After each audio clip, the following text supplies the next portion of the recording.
What's up about the business? We got the business, today's business climate, Coach. I know you a sneakerhead. How you feel about the sneaker culture, sneaker business? You know, you always stay fresh up. What you got on? My little Vomeros on today. I've been kicking with the Vomeros. I went with the On Clouds because Nike had started letting me down like tremendously. Right.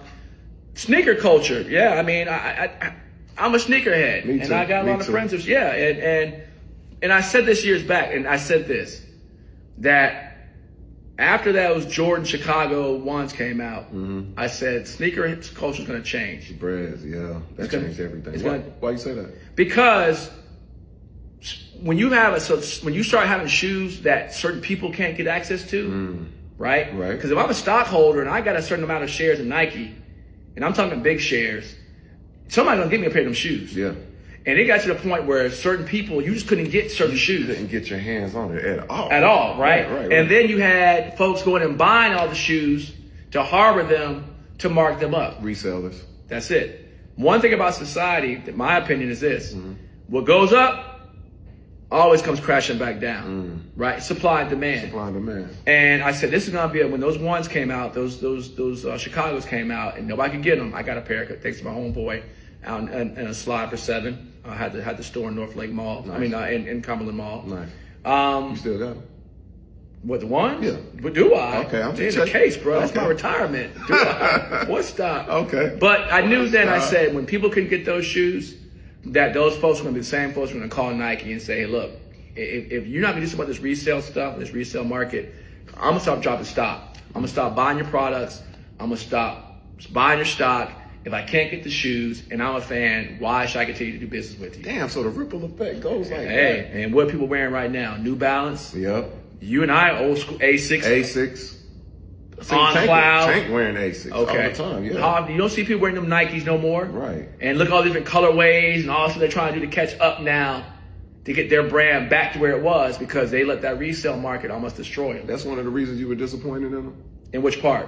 Just with Nike, the product, or what they were doing, the man. I can tell you, Nike, I couldn't get my hands on anything. Even before Kobe passed, rest in peace, Kobe, couldn't get my hands on any shoes. It was like they weren't making enough shoes. And I'm like, why are you doing this? Don't people want the product? You should make it if people are demanding it. And then when he passed, you can't even sniff a Kobe Bryant now. No, I got a pair of those too, originals. Of but yeah, no, completely right. And you asked that question again. I mean, what do y'all think? I know the product went down. I think the quality went down tremendously. I agree. And, and I'm on my feet all day, every day. And I'm a Nike guy. Anybody knows me knows that. So I went away from them for a while. The Vomeros are great. This is no promotion for anything. Yeah. But as far as what I do all day, it's a good, comfortable, athletic shoe. It's a great shoe. I had a pair. I think I'm gonna get another pair. Yeah, and I think they're manufactured well. Now the price. Come on, bro. I'm not gonna pay that retail price for them. I never do. Oh man. I think that's still where Nike's kind of, and I think the death of the sneaker culture is I think it's upon us. I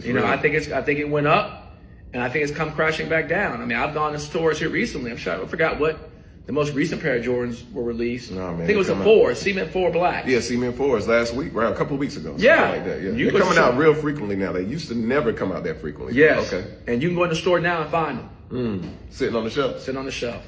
Collecting dust. That's what it is. What if they mark down? I gotta get me a pair. That ain't gonna happen. Okay. But in the day, you can find them now. 2-3 years ago, you couldn't. They laughed at you in them stores, asked about some of them shoes. So man, it's one of the most frustrating things ever to want something and they can't have it, or to be a part of the legacy, knowing when Jordan jumped from the free throw line, I can't even get the shoes. I know, right? But what it did spawn, and I do want to talk about this in relation to business really quick. We'll spend a couple minutes on it. I love that with the sneaker culture, what it created. Okay. Because I think it created a sub hustle culture. Okay. And I think that in turn created something that I think was good at the time. Folks got the hustling. Got the hustling in them shoes. Go in there and buy. I mean, think about it. Credit card, cash, or however you did it. If you did it the right way. Not the Atlanta way, the scam way.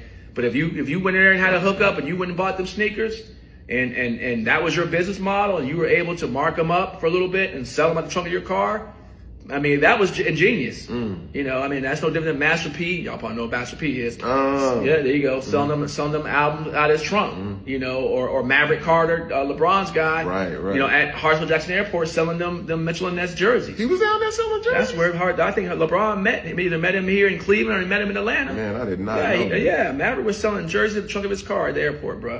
That's how he met LeBron James. That's real straight hustle hustler. culture. Yeah, straight hustle. Hustle culture. So I do want to say that. Same thing we doing right now. We trying to hustle what we do. We're hustling it up, coach. You know, so if you out here hustling legally, you know, if you got to do what you got to do, we ain't going to say the I word. Legally. We supporting you. Right. You know, because in the day, we all out here hustling. We all trying to get it, baby. We all trying to get it.